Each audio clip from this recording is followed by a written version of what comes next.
I don't think any moment in my life will ever hit as hard as the sound of my phone buzzing at 5:42 a.m. A single message, just 5 words. You need to come home. It was from our neighbor, Mrs. Patel, someone who never texted unless something was wrong. My stomach tightened instantly. I tried calling her, but she didn't pick up. So I grabbed my keys and drove, half awake, half dreading whatever waited for me. I had no idea the real disaster wasn't home yet. Not until later. Not until everything snapped in one silent, unforgiving moment. The first crack. My wife, Mara, wasn't even awake when I stormed into the house worried sick. She came downstairs groggy, confused, asking what happened. When I explained the message, she frowned and said she'd check on the neighbor, but her voice trembled slightly. A tiny detail. Something only a spouse notices. She brushed it off quickly. Too quickly. I barely slept, she mumbled. I must have sounded weird. It didn't sit right with me, but I swallowed the feeling. For months, something had been off. Nothing huge, just little things. Her smile fading too fast when she looked at her phone. Calls she took outside instead of next to me.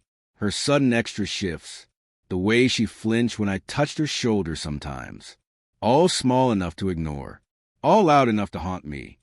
I kept telling myself I was imagining it, that stress made people strange, that she still kissed me goodnight, still asked about my day, still laughed at my dumb jokes.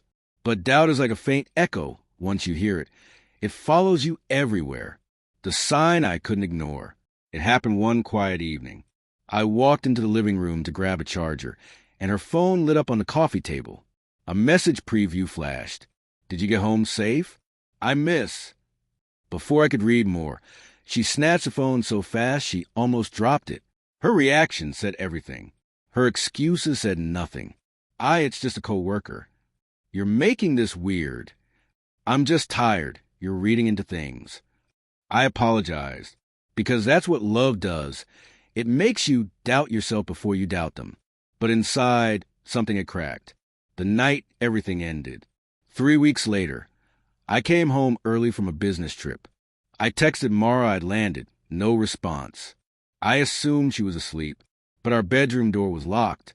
That had never happened before. My chest tightened as I knocked. No answer. Something primal in me snapped as I fetched the spare key from a hallway drawer. My hand shook, not from anger, yet, but from a quiet, hollow fear. I unlocked the door. The room was dim, morning light creeping through the curtains. And there she was, my wife, in someone else's arms. Asleep, the man beside her shifted, turning slightly, his arm draped over her waist the way mine used to. For a moment, everything went silent.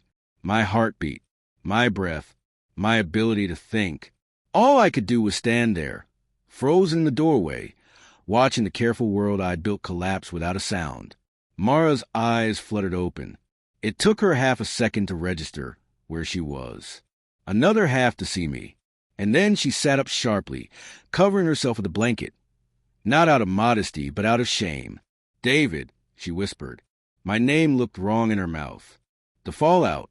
I didn't shout. I didn't break anything. I didn't even step into the room.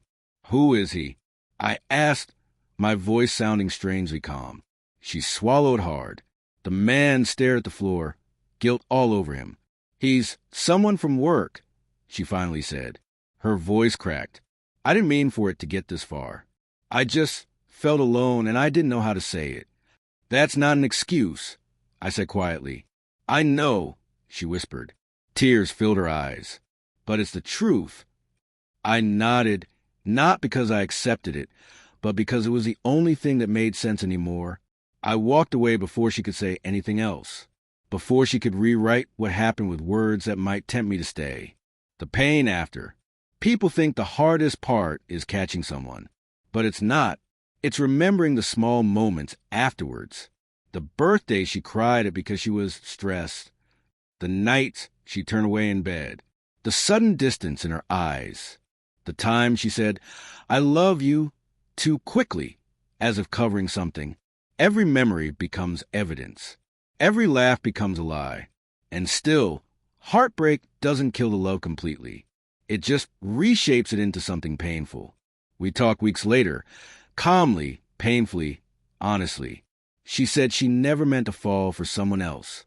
I said I never meant to lose her. Both things were true. Neither changed what happened. The closure. We didn't fix things. But we didn't destroy each other either. She moved out. I stayed in the house. Sometimes I still wake up reaching for someone who isn't there anymore. But now, I reach for myself instead. My peace, my dignity, my healing. And in a strange way, the moment I found her in that bed didn't just end our marriage. It woke me up. Some heartbreaks don't end with explosions. Some end with a quiet doorway, a painful truth, and the beginning of a life you didn't realize you deserved.